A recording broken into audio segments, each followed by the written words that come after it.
Man,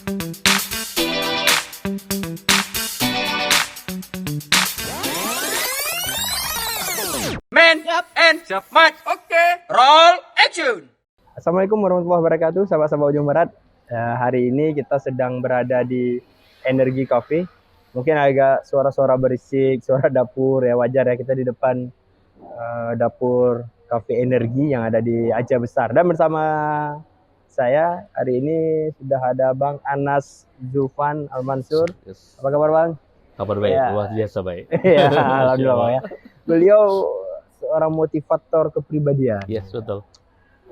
Susah memang, tapi alhamdulillah karena COVID ini akhirnya kita ketemu. Dan biasanya beliau di Jakarta ya Bang? Jakarta Sebentar, ya. Nah, sejak pandemi ini sudah sedikit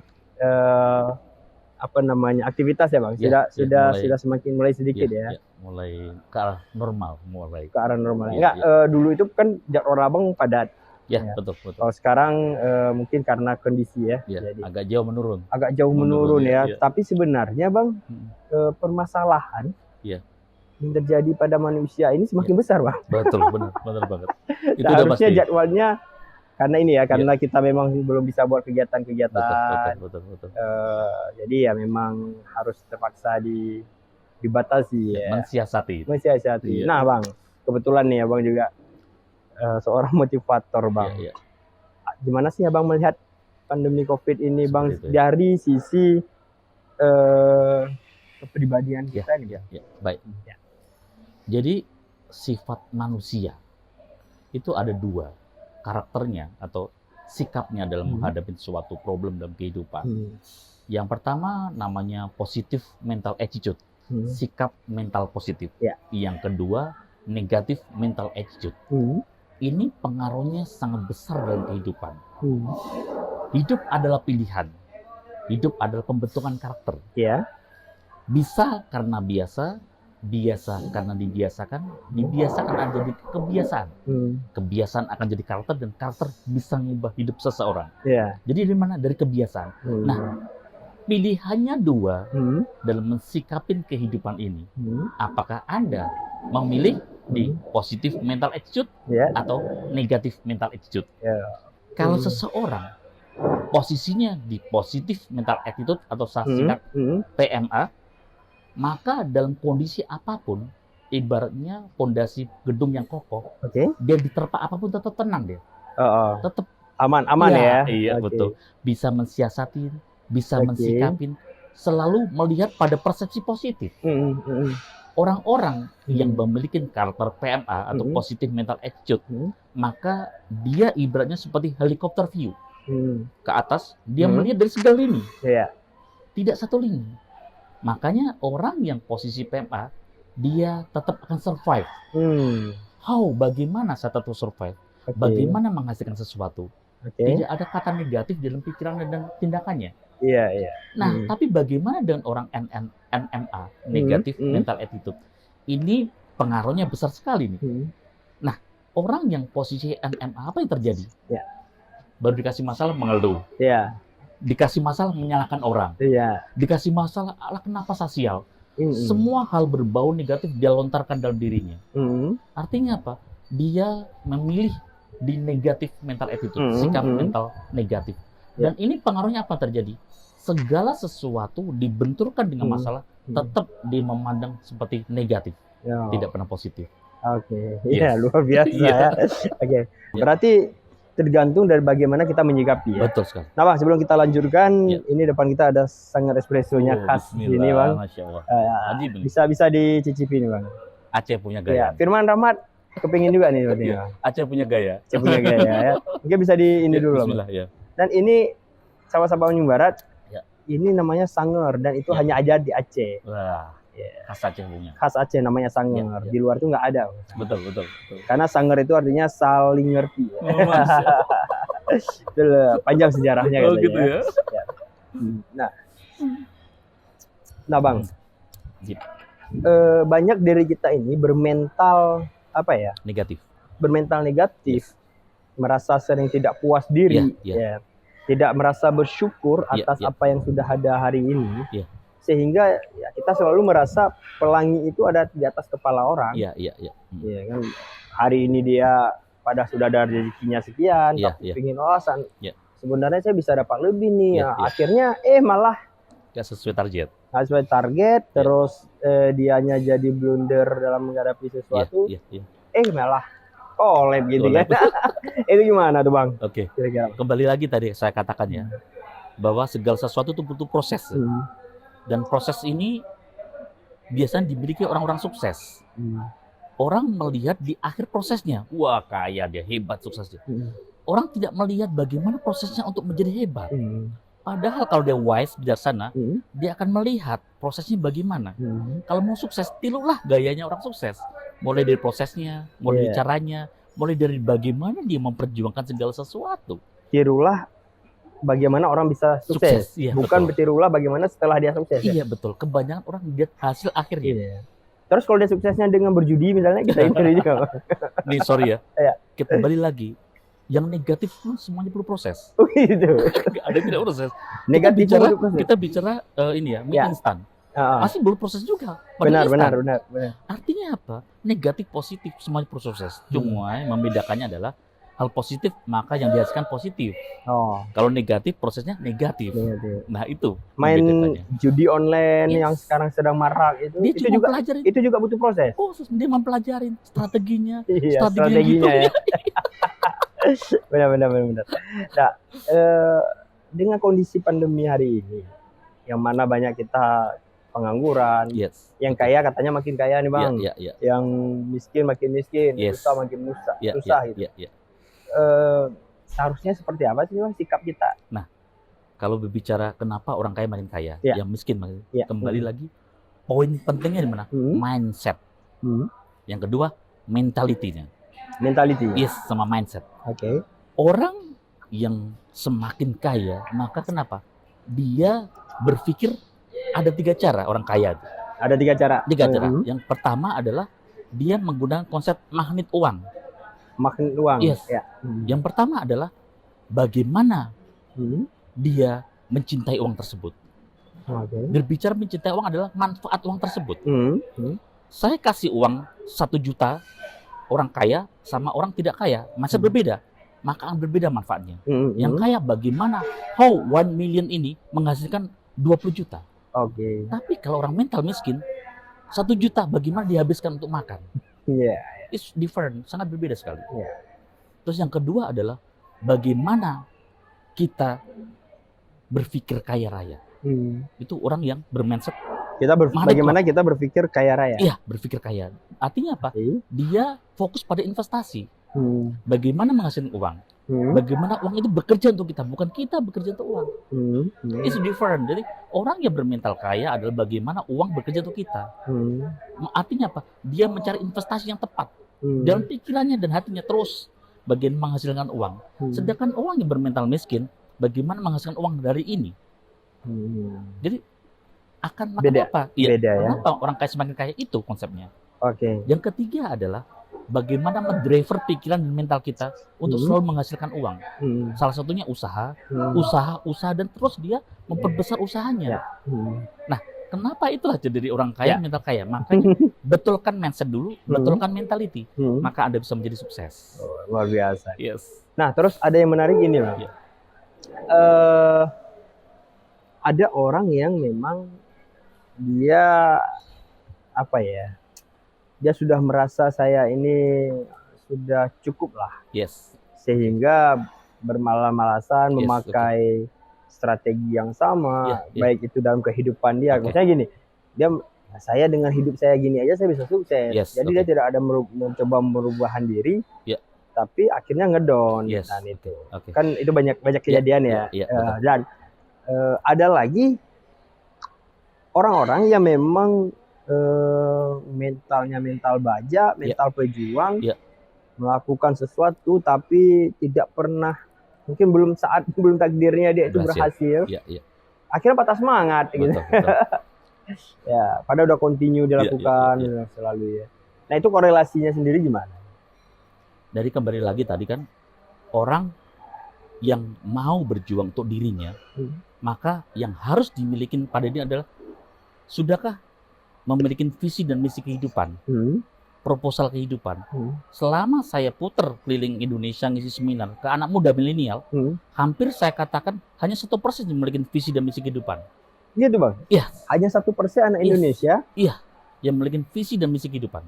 Yang lainnya apa? 99%-nya? Ya biarkan terjadi apa adanya. Padahal orang-orang Barat mau sukses dari kecil dia sudah memprogram, meng-create hidupnya. Saya mau kemana, bagaimana cara mengatur, goals-nya apa gitu. Iya, betul sekali. Ini terjadi. Sedangkan kita membuat konser musik aja yang cuma 2 jam, itu 2 bulan sebelum kita persiapan proposalnya. Nah, kita ini seumur hidup loh. Itu kebanyakan terjadi nggak ada proses, nggak ada proposal kehidupan. Artinya apa? Ini efeknya di mana? Mereka tidak membuat parameter sukses. Jadi kalau mau sukses, milikin dulu parameternya sampai di mana kesuksesan Anda ada ukur. Di situ Anda kejar. Jadi poin penting setting goalnya kemana? Di situ Anda akan kejar. Karena parameter setiap orang akan berbeda. Kalau kita berbicara orang konglomerat, parameternya adalah bagaimana menjadi pemilik perusahaan multinasional. Karena parameternya seperti itu. Sedangkan kita berbicara dengan anak muda, parameternya yang penting saya bisa menghasilkan uang sekian per bulan, per tahun. Artinya parameternya berbeda-beda. Nah, tugas utama kita adalah tentukan parameternya dulu. Nah, ini mungkin saya nggak tahu abang mau menjawab atau tidak ya. Parameter pemerintah Aceh sendiri seperti apa? Kira-kira saya yakin atau saya nggak memaksa kalau tidak menjawab. Saya yakin gini. Setiap pemerintahan kan punya ada namanya pembangunan jangka pendek, jangka menengah, jangka panjang. Jadi blueprintnya sudah ada, rule of game-nya sudah ada. Tinggal kepada mentalitinya, kepada orangnya masing-masing. Kira-kira pemerintah kita konsepnya sudah ada? Sebenarnya mental orang Aceh itu hebat banget loh. Kalau Indonesia bang? Kita pejuang gitu. Kalau kita bicara Indonesia? Kalau kita bicara Indonesia, ada sebagian yang pengaruh dengan karakter. Ada karakter yang lemah, ada karakter yang pejuang. Contohnya mungkin Padang, karakternya pejuang. Enggak secara pemerintahnya? Secara pemerintahnya. Kalau mungkin secara menyeluruh, apalagi keadaan sekarang ya, mungkin secara menyeluruh kurang bagus nih sekarang. Kurang bagus? Iya. Sangat-sangat kurang bagus. Berarti kira-kira menurut abang, strategi pemerintah hari ini, PPKM dan sebagainya, itu kan berhubungan ya bang, betul, bagaimana ini kehidupan seseorang, mentalitas seseorang. Bahkan hanya dengan diterapkan di Ketok Palu ini PPKM selama 2 minggu, bisa-bisa mentalitas mereka yang wah ini gua mau cari makan di mana lagi gitu kan, ini PPKM. Betul. Itu kan pasti ngedown gitu. Betul. Nah, menurut abang, langkah-langkah pemerintah melakukan PPKM dan lain sebagainya itu sudah tepat dari sisi faktor motivasi, mentalitas seseorang gitu. Terutama orang-orang menengah ke bawah. Sebenarnya kembali lagi, nggak ada pemerintah yang ingin mengsengsarakan rakyatnya, poinnya itu. Tapi kembali lagi banyak orang yang cara meresponnya terhadap kebijakan sesuatu. Karena respon ini pengaruhnya besar banget loh dalam kehidupan. Saya kasih contoh yang simpel gini. Saya mau ke kantor pakai jas, udah pakai bersih semua. Kemudian saya bawa kopi, mau kopi. Tiba-tiba anak saya lewat, kopinya jatuh ke saya. 2 respon. Kalau respon saya negatif, saya marah kepada anak saya, maka sepanjang perjalanan sial dan sial yang saya datangkan. Kenapa? Respon negatif. Tapi kalau saya wise menghadapinya, maka kebaikan dan kebaikan saya dapat.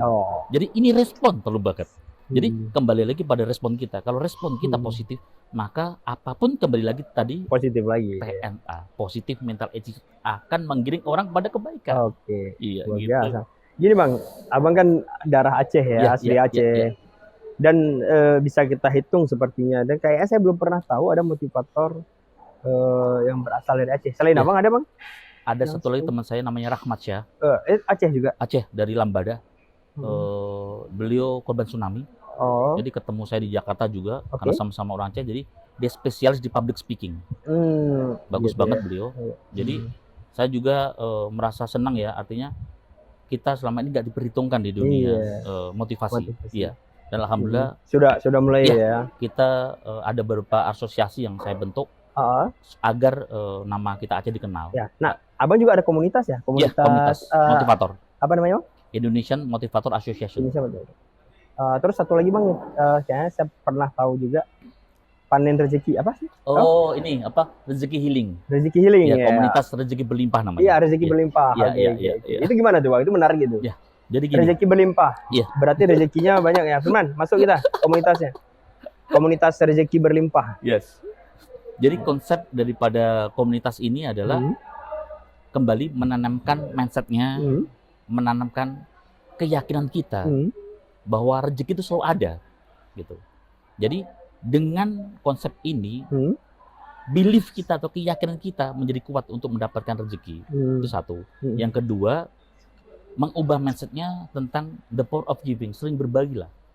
Karena orang yang sering berbagi pasti sering mendapatkan segala sesuatu. Oh ya, di agama Kalau kita bahasa kerennya di Islam juga diajarkan ya. The miracle of sedekah. Banyak bersedekah. Iya, betul banget. Oke. Siapa selalu berbeli apapun, tidak mesti harta. Pikiran kita, solusi kita, way out kepada orang yang bermasalah. Jangan pelit apapun. ya. Yes, jangan pelit. Terus ada yang bilang, oke, saya ada sebagian orang saya nggak pelit nih Iya. di uang. Yes. Tapi kalau untuk pikiran, oh sorry dulu. Iya. Ini hak Intelektual. Nah, itu gimana tuh Bang? Kembali lagi nggak apa-apa. Kan tadi saya katakan hidup ini pilihan. Dia memilih yang mana? Yes. Apakah memilih materi silakan. Memilih dengan kemampuan dia silakan. Memilih dengan skillnya silakan. Yeah. Apa yang mampu Selimah berbagi setiap hari. Maka Anda akan mendapat sesuatu yang lebih hebat dalam hidup Anda itu. Oke, tadi sedekah, berbagi, terus ya, belief, keyakinan. Ya. Okay. Kemudian meyakinin bahwa rezeki itu selalu ada. Meyakini ya? Iya, meyakini. Yang penting mau berusaha. Iya, mau berusaha pasti. Okay. Terus apa lagi Bang? Nah, setelah itu kita berbicara tentang bagaimana mendapatkan harta dengan berkah. Artinya carilah yang bersih. Karena segala sesuatu harta yang kita cari dengan niat ibadah karena Allah, maka keberkahan itu selalu ada. 1 juta berkah sama 1 juta tidak berkah beda sekali. 1 juta berkah itu terus berkah, artinya awet menerus. Tidak berkah barang hitungan menit hilang habis. Iya. Kalaupun bukan hilang secara nyata, ya keperluan mendadak ya hal yang tidak terduga. Betul. Tapi terasa kalau berkah habis. Itu terus terasa enak, nyaman terus. Kayaknya ini udah 2 minggu, 1 juta pun nggak bisa habis. Bener. Iya, benar. Nah, menarik komunitas rezeki berlimpah itu ya. Nah, tapi yang jangan takut kita untuk bersedekah. Bersedekah. Oke. Nah, Bang. Abang udah lama berlalang buana lah keliling Indonesia. Ada nggak Bang hal yang menarik yang Abang dapatkan selama Abang berkeliling Indonesia? Inilah memberikan motivasi di daerah mana atau kejadian apa gitu? Saya menarik pas waktu saya ngisi di Malaysia, di Tau Sabah. Malaysia, oke. Itu nilai, saya nggak kenal beliau, tiba-tiba inbox lewat fanpage saya, Tuan, bisakah isi seminar? Oh, I'm ready. Jadi ngisi training 1 full day, 1 hari penuh. Oke. Ya. Saya pikir antusiasnya standar saja, biasa saja. Begitu sampai sana ternyata di luar ekspektasi saya begitu penuh. Mereka berantusias bagaimana dia mengejar ilmu, bagaimana mereka ingin mendapatkan ilmu. Padahal tiketnya dijual kalau dirupiahkan 1 orang 1 juta. 1 juta? Iya. Wow. Full. Sebenarnya wah amazing, luar biasa. Artinya apa? Ternyata saat seseorang antusias ingin mendapatkan ilmu, mereka memang menginginkan sukses dalam hidupnya. Karena banyak terjadi orang dikasih seminar padahal minta uang kembali. Bro, ilmu udah dikasih, minta uang lagi, uang saku lagi, minta uang transportasi. Padahal biasa. Semakin kita mau mengeluarkan uang untuk ilmu ya, artinya kita serius banget untuk mendapatkan ilmu tersebut. Seorang yang mampu mengeluarkan untuk ilmunya, artinya dia tipe-tipe orang sukses itu. Kenapa? Dia mau berjuang untuk mendapatkan segala sesuatunya gitu. Betul. Itu yang berkesan ya di Malaysia. Terus yang kedua, waktu saya ngisi di Vietnam. Saya berpikir adalah Vietnam kan negara sosialis ya. Tapi ternyata saya ngisi 20 menit waktu itu. Tapi ternyata antusiasnya itu luar biasa. Itu tentang entrepreneurship sama waktu ngisi. Mereka sangat antusias, sangat luar biasa menerima ilmu sesuatu yang baru buat dia. Di Terus Vietnam, di Vietnam. Yang ketiga, saya diundang private di Selangor. Sebentar Bang. Iya. Vietnam. Abang bahasa apa sih? Bahasa Inggris. Merekanya paham? Bahasa Inggris, iya. Oke. Iya. Oke. Jajan Inggris mereka. Oke. Kalau Amerika. Malaysia kan mungkin ya Melayu Iya, ya. iya, campur dia. Oke. Ada Melayunya, ada Inggrisnya lah. Betul, gitu. betul. Selama berkeliling gitu ya, berapa tahun sih Bang? Karena ini saya lihat ujungnya Abang gelarnya juga MCH ya. Iya, betul. Nah, itu berapa tahun sih Bang Abang sudah melalang buana? Saya mengambil MCH kurang lebih 12 tahun yang lalu. 12 tahun yang Iya. lalu ya. Memang ini khusus untuk Motivator. hipnoterapi. Hipnoterapi. Iya, oke. hipnoterapi itu kita meng-create atau Siap. menangani orang-orang masalah psikomatis, Ya. psikologi, Iya. depresi macam-macam yang bisa kita kembalikan ke jalan yang normal. Gitu. Oke. Iya. Kalau Abang sendiri udah berapa tahun menjadi motivator? Kurang lebih 13 tahunan. 13 tahun. 13 ya? tahun. Oke. Iya. Yang paling tidak menyenangkan, nggak Iya. ada mungkin pengalaman pribadi apa sih Bang? Yang paling tidak menyenangkan, pernah saya nggak dibayar sama sekali. Nggak dibayar sama sekali. Oke. Jadi diundang, kita pertama kali, Pak silakan gunakan akomodasi dulu. Kita siapkan semuanya. Kita Itu ke luar negeri juga? ya, enggak di dalam Indonesia. Oh, oke. Suatu daerah lah. Jadi sudah sampai sana, udah kita ngisi, ternyata pesertanya bagus, panitianya selesai bubar semua. Tapi saya menganggap saya selalu menerima apapun dengan senyum saja. Sedekah. Iya, sedekah. Oke, ya. Karena gantinya ada lebih besar. Luar biasa Iya. ya. Mungkin kita break dulu Baik, azan ya. oke. Break dulu. Ya. Oke. Jadi Bang, ada satu pertanyaan nih Bang, yang sebenarnya banyak ditanyain sama seluruh masyarakat Indonesia juga ya. Setelah kejadian salah satu motivator terkenal Oke, juga oke. yang biasa di Metro TV. Iya. Ya, katanya motivator itu hanya bisa ngomong aja gitu, tapi dirinya sendiri nggak bisa mengimplementasi gitu kan. Iya. Sehingga terjadilah kasus si Iya. motivator itu Yes, oke. dengan anaknya Iya, ya. iya. Nah, jadi gimana tanggapan Abang ini Bang? Memang Gimana sifat manusia itu suka mengeneralisasi. Oke. Saya kasih contoh ya. Ada suatu kejadian buruk di satu kampung, maka seolah kampung itu juluk semua. Itu memang sifat cara berpikir kita. Iya. Padahal kalau wise, kita bijaksana, orang yang akan bijaksana menempatkan segala sesuatu pada tempatnya. Kita lihat latar belakangnya, lihat kasusnya dan lainnya. Oke. Kalau orang bijaksana, ya namanya manusia tetap ada salah. Iya. Cuman kenapa harus melihat satu didikan satu orang? Padahal yang banyak terkenal masih fan-fan aja banyak. Banyak ya. Iya.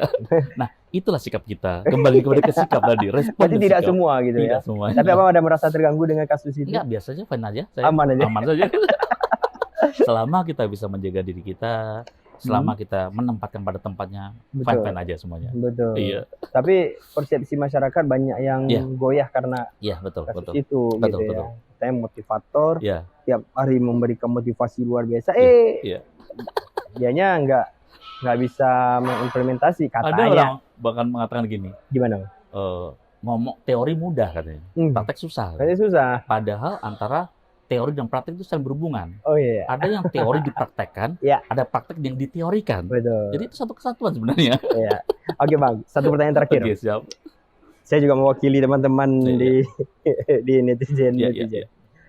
Katanya motivator itu salah satu profesi termahal. Iya.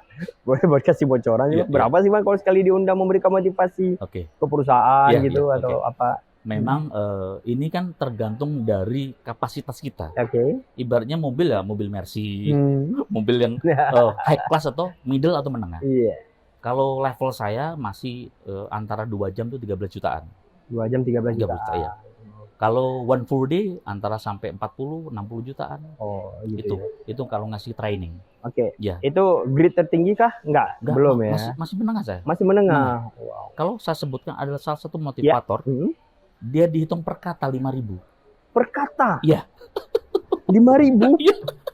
Jadi kalau 2 jam kurang lebih 110 jutaan.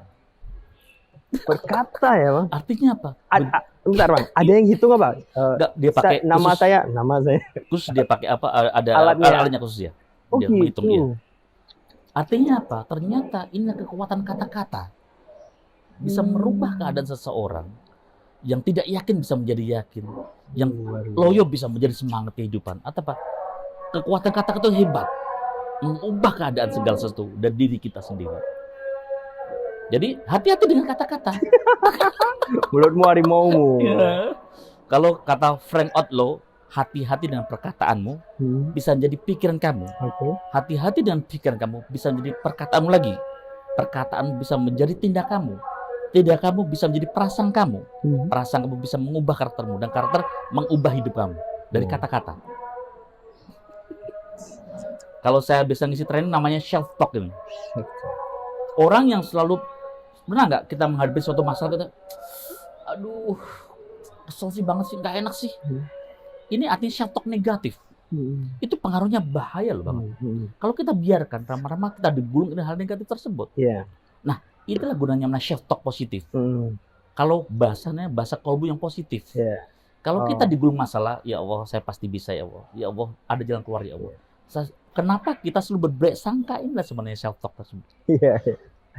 Dan self talk ini sebenarnya dahsyat banget loh.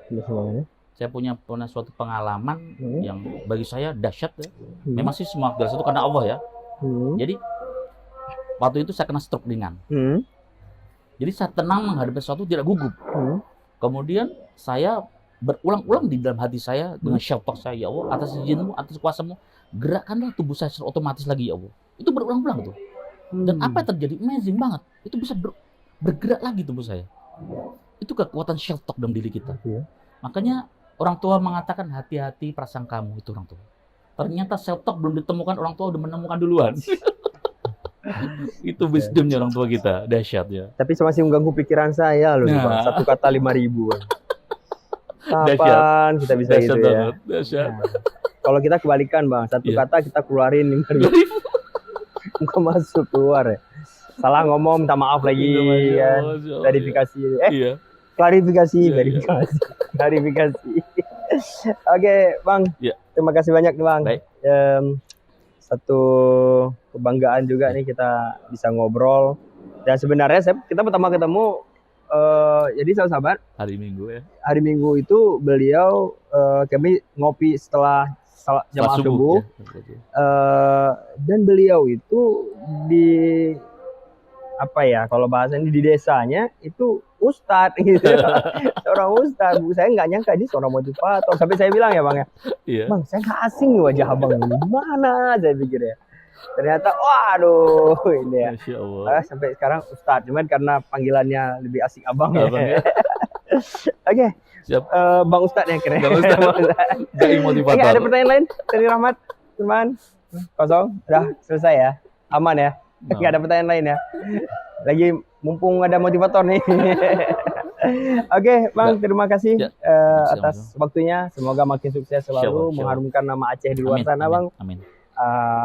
Dan semoga juga mencapai ke level secepatnya satu kata 5.000. Insya Allah, kun fayakun bisa. Ya. Yang penting yakin ya, ya believe ya. Insya Allah. Dan tapi satu hal Bang, pesan saya pribadi Bang, setelah sukses jangan lupa tanah air ya.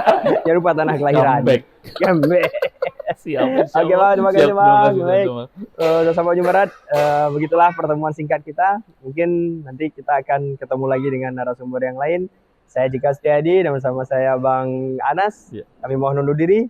Wabillahi taufiq wal hidayah. Assalamualaikum warahmatullahi wabarakatuh.